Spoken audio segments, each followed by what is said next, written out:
Bismillahirrahmanirrahim. Assalamualaikum warahmatullahi wabarakatuh.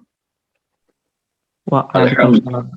Alhamdulillahirabbil alamin wassalatu wassalamu ala asyrafil anbiya wal mursalin sayyidina wa maulana Muhammadin wa ala alihi wa ashabihi ajmain amma ba'd. Rabbi shrah li sadri wa yassir li amri wa halul 'uqdatam min lisani yafqahu qawli. Allahumma arinal haqqa haqqa warzuqna ittiba'ahu wa arinal batila batila warzuqna ijtinaba. Allahumma a'inna ala dzikrika wa syukrika wa husni ibadatik. Jazallahu anna sayyidina wa nabiyana Muhammadan sallallahu alaihi wasallam khairma wa di hadapan para ahli silsilah thariqah Qadiriyah Naqsabandiyah Pondok Pesantren Suryalaya Sirna Rasa.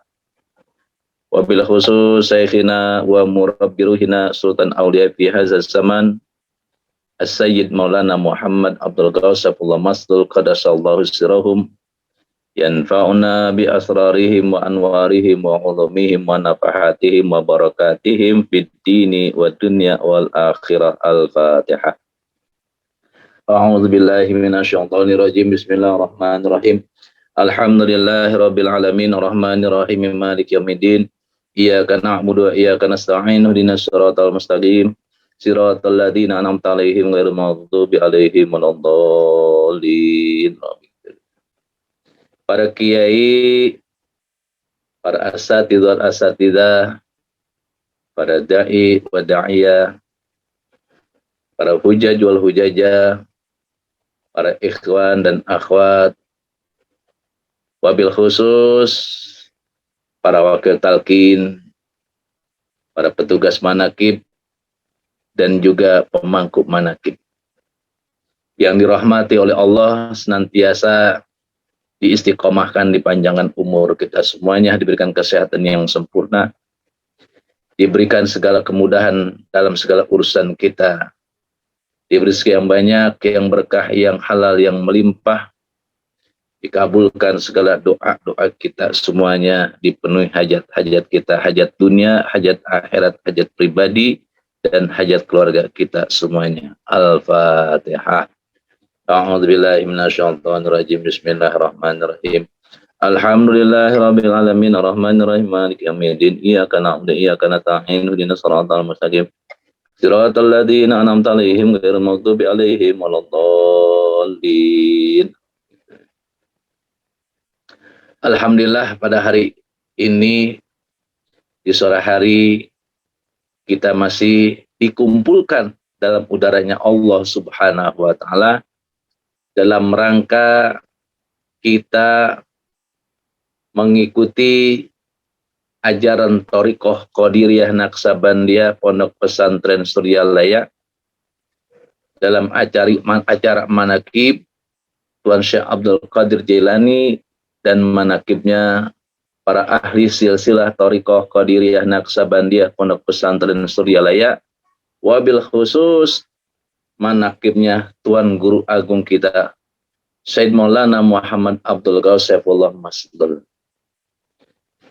Salawat dan salam tercurah ke hariban junjungan kita baginda Nabi besar Muhammad sallallahu alaihi wasallam, kepada keluarganya, sahabatnya, dan juga kepada seluruh pengikutnya, seluruh umatnya dimanapun berada.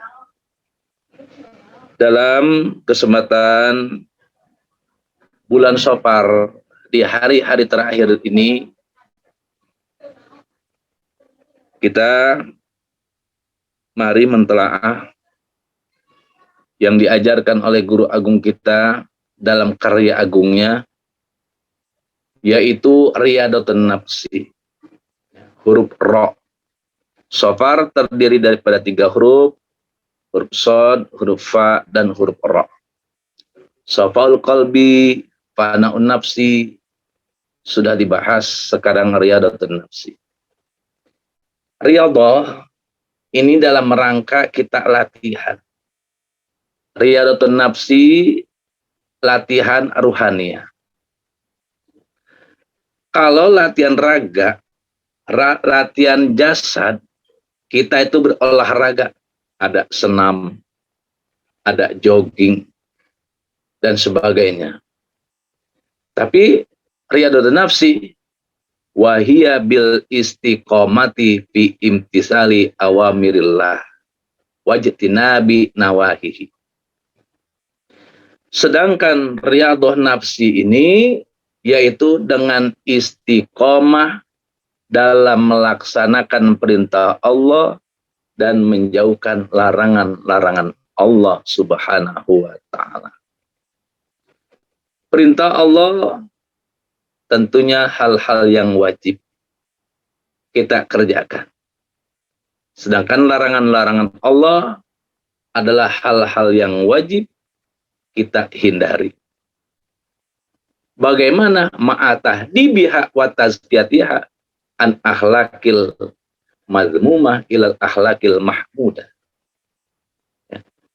Kita mengerjakan perintah Allah dan menjauhkan larangan-larangan Allah sambil menghiasi diri kita dengan akhlak mahmudah, akhlak yang terpuji. Ini. Jadi bukan hanya continue, terus-menerus kita beribadah kepada Allah Subhanahu wa taala, tapi tidak memperhatikan bagaimana perbuatan kita, bagaimana akhlak kita. Tidaklah akan berakhlak seseorang hamba Allah dengan ibadah. Karena akhlak ini bisa dibangun pada diri seorang hamba Allah dengan melaksanakan perintah Allah dan menjauhkan larangan-larangan Allah Subhanahu wa taala. Tanpa ibadah, maka akhlak mahmudah, akhlak yang terpuji tidak akan bisa dimiliki oleh hamba Allah Subhanahu wa taala. Jadi ketika kita melaksanakan perintah Allah, menjauhkan larangan-larangan Allah Subhanahu wa taala, kita hiasi diri kita dengan akhlak mahmudah, akhlak yang terpuji, kita bersihkan diri kita dari akhlak-akhlak tercela. Ini untuk istiqomah. Melaksanakan perintah Allah, menjauhkan larangan-larangan Allah Subhanahu wa taala. Perintah Allah Subhanahu wa taala banyak sekali dan begitu pula larangan-larangan Allah. Yang utama perintah Allah Subhanahu wa taala kita lihat tentang penciptaan manusia, untuk apa manusia diciptakan oleh Allah di atas muka bumi ini. Wa ma khalaqtul jinna wal insa illa liya'budun. Tidaklah kami jadikan jin dan manusia kecuali untuk ma'rifat kepadaku, untuk mengenal aku. Tanpa ma'rifat kita kepada Allah Subhanahu wa taala, tanpa mengenal Allah Subhanahu wa taala, bagaimana kita dapat beribadah yang benar? Tidak akan bisa seorang hamba beribadah kepada Allah dengan benar tanpa mengenal siapa yang diibadahi. Syarat mengenal Allah tentu dengan memiliki guru mursyid. Ini yang pertama. Karena guru mursyid ini adalah orang yang menunjukkan kita kepada Allah Subhanahu wa taala, seperti yang dikatakan oleh Sayyidina Ali bin Abi Thalib karmallahu laula murabbi laula tarbiyat rabbi lama arabtu rabbi. Kata Sayyidina Ali, laula tarbiyatu rabbi lama arabtu rabbi. Kalau tidak ada pendidikan dari guruku, maka aku tidak akan mengenal siapa Tuhanku. Ini zaman sahabat. Zaman sahabat masih ada Rasulullah Shallallahu Alaihi Wasallam. Sehingga apapun masalah para sahabat, baik itu masalah ibadah, masalah kehidupan sosial, tentu para sahabat bertanya kepada Rasulullah Shallallahu Alaihi Wasallam. Sedang kita sudah berada jauh pada zaman Rasulullah Shallallahu Alaihi Wasallam. Kalau tidak ada guru mursyid sebagai warasatul anbiya, kita tidak akan mengenal siapa Tuhan kita. Maka kita tidak akan bisa beribadah kepada Allah dengan sebaik-baiknya ibadah. Oleh karena itu, kita diperintahkan pas'alu ahla dzikri in kuntum la ta'lamun. Pas'alu, perintah dari Allah. Amr fi imtisalil awamir. Ini fi'il amr. Pas'alu fi'il amr. Memerintahkan kepada umat manusia, bukan hanya kepada kaum muslim, bukan hanya kepada kaum mukmin, tapi perintah ini kepada seluruh manusia. Fas'alu ahla dzikri, kepada ahli zikir. Bertanyalah kalian kepada ahli zikri in kuntum la ta'lamun, apabila kamu tidak mengetahui. Tidak mengetahui siapa? Tidak mengetahui Tuhanmu. Alhamdulillah, kita memiliki guru. Jadi pendidikan Allah Subhanahu wa Ta'ala kepada umat manusia ini berhasilnya karena adanya guru. Wa ri'ayatullah fi hadir riyadhah tahsulu bi ri'ayati syekh. Pendidikan Allah di dalam riyadhah ini tentu bisa dihasilkan dengan pendidikannya guru. Butuhnya seorang murid kepada guru. Tidak bisa mengenal Allah dengan sendirinya, kecuali orang-orang yang dikhususkan oleh Allah, seperti Nabi Ibrahim mencari Tuhannya. Kalau kita tidak akan bisa, sebab kita tidak memiliki kekhususian. Istiqomah, terus menerus melaksanakan perintah Allah sambil membersihkan diri kita dari akhlak-akhlak yang tercela, menghiasi diri kita dengan akhlak-akhlak yang terpuji. Bagaimana? Bitarki maklufatiha. Tinggalkan sesuatu yang tidak manfaat. Jangan mengerjakan sesuatu yang tidak manfaat. Jadilah orang yang selalu memberikan manfaat. Jadi kita ini harus berbuat hal-hal yang dapat memberikan kemanfaatan untuk diri sendiri, memberikan kemanfaatan untuk orang lain. Ini istiqomah. Contohnya dengan sedekah. Contohnya dengan ucapan-ucapan baik. Contohnya dengan tingkah laku yang terpuji. Nah, ini kadang-kadang kita suka sekali yang namanya bicara tidak baik, apalagi membicarakan teman kita. Teman kita jadi bahan obrolan yang akhirnya ghibah.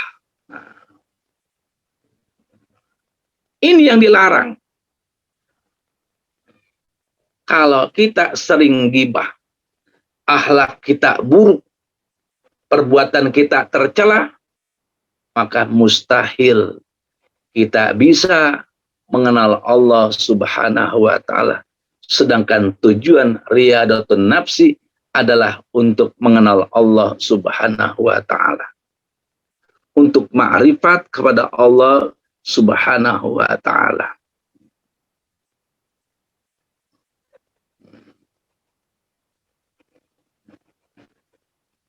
Jadi kalau kita berakhlak buruk, maka hijab kita kepada Allah Subhanahu wa Ta'ala tidak akan bisa terbuka.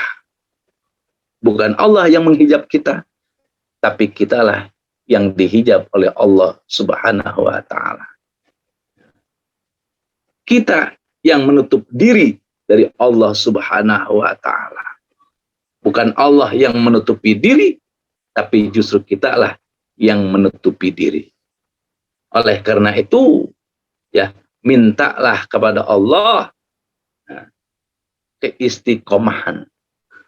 Dan sesungguhnya kita sudah minta istiqomah.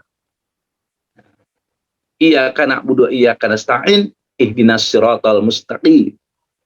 Nah, ini kita minta ditunjukkan oleh Allah jalan orang-orang yang sudah istiqomah. Oleh karena itu, kita sudah minta kepada Allah jalan orang-orang yang istiqomah. Kita sudah diberikan oleh Allah Subhanahu wa Ta'ala jalannya, yaitu talqin zikir. Nah, kita sudah mendapatkan talqin zikir ini adalah jalan yang lurus.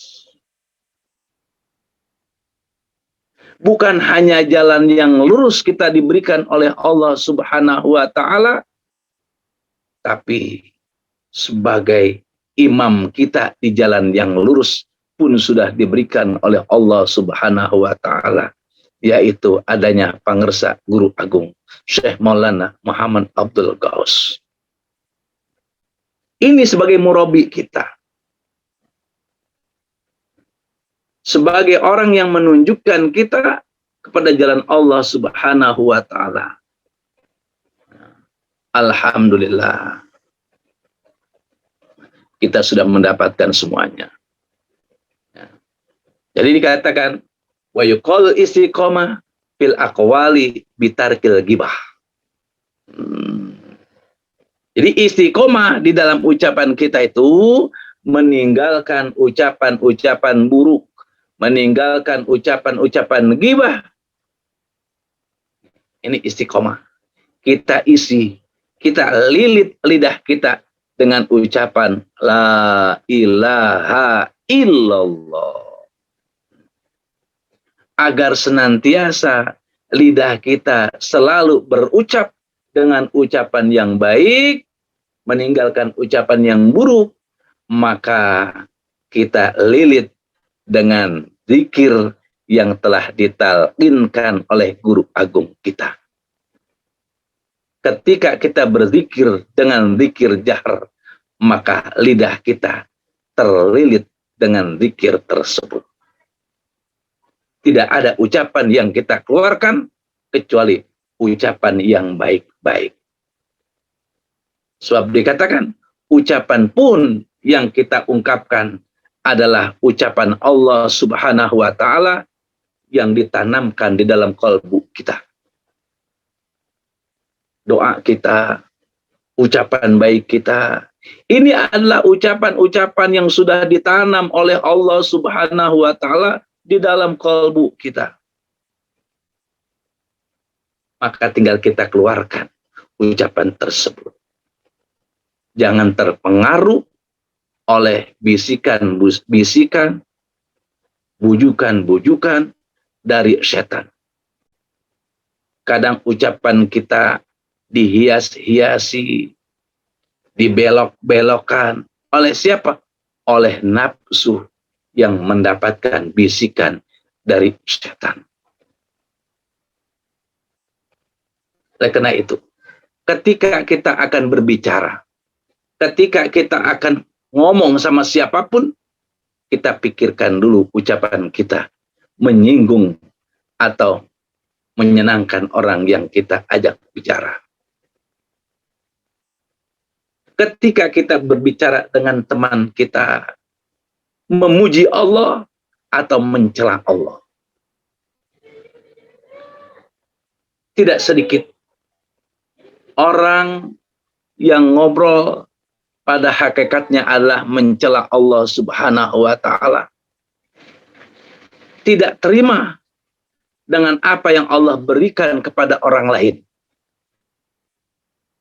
Ketika seseorang mendapatkan satu kenikmatan, kita bicaranya terhadap teman kita, justru bukan memujinya, bukan justru berterima kasih kepada Allah, tapi justru mencela. Begitu pula ketika kita makan makanan yang tidak sesuai dengan selera kita, makan buah yang asam, makan rasa yang pahit, sehingga kita mengatakan, oh, jeruk ini asam. Kalau kita hayati, siapakah yang mencipta, yang membuat jeruk ini asam? Tentu Allah Subhanahu wa Ta'ala. Ketika kita melemparkan jeruk tersebut, kita hempaskan jeruk tersebut karena tidak sesuai dengan selera kita, maka sesungguhnya disitulah kita tidak menerima nikmat Allah Subhanahu wa Ta'ala. Sadarilah apa yang kita berikan kepada Allah, sehingga kita berani mencela ciptaan Allah.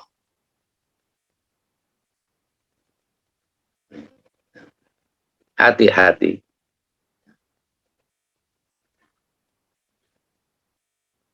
Itu dalam ucapan kita. Di dalam perbuatan, bitarkil bid'ah. Kita tinggalkan bid'ah. Sholat jauh dari waktunya adalah bid'ah. Sebab guru agung kita, pengersa guru agung kita ini, sholatnya di awal waktu. Kita sholat bukan di awal waktu, tapi di pertengahan waktu atau di akhir waktu. Bid'ah. Kenapa? Sebab kita masih suka menunda-nunda sholat dengan ucapan tanggung. Tanggung, filmnya belum habis. Tanggung, sinetronnya belum iklan. Tanggung, pekerjaannya sedikit lagi. Banyak bahasa tanggungnya. Bid'ah. Ini yang harus kita tinggalkan. Wafil ahwal, di dalam perbuatan kita, kita harus meniadakan hijab. Kita harus meniadakan pembatas. Bergaulah kita kepada siapapun.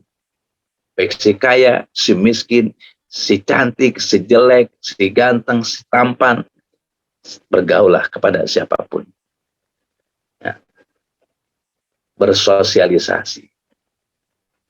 Dengan inilah keistiqomahan fi imtisali awamirillah wajtanibi nawahi. Yang disebut riyadatun nafsi. Latihan dengan diri kita. Mungkin ini saja yang dapat saya sampaikan. Mudah-mudahan ada manfaatnya, khususnya untuk diri saya pribadi dan keluarga umumnya, para ikhwan dan akhwat di mana saja berada. Wassalamualaikum warahmatullahi wabarakatuh.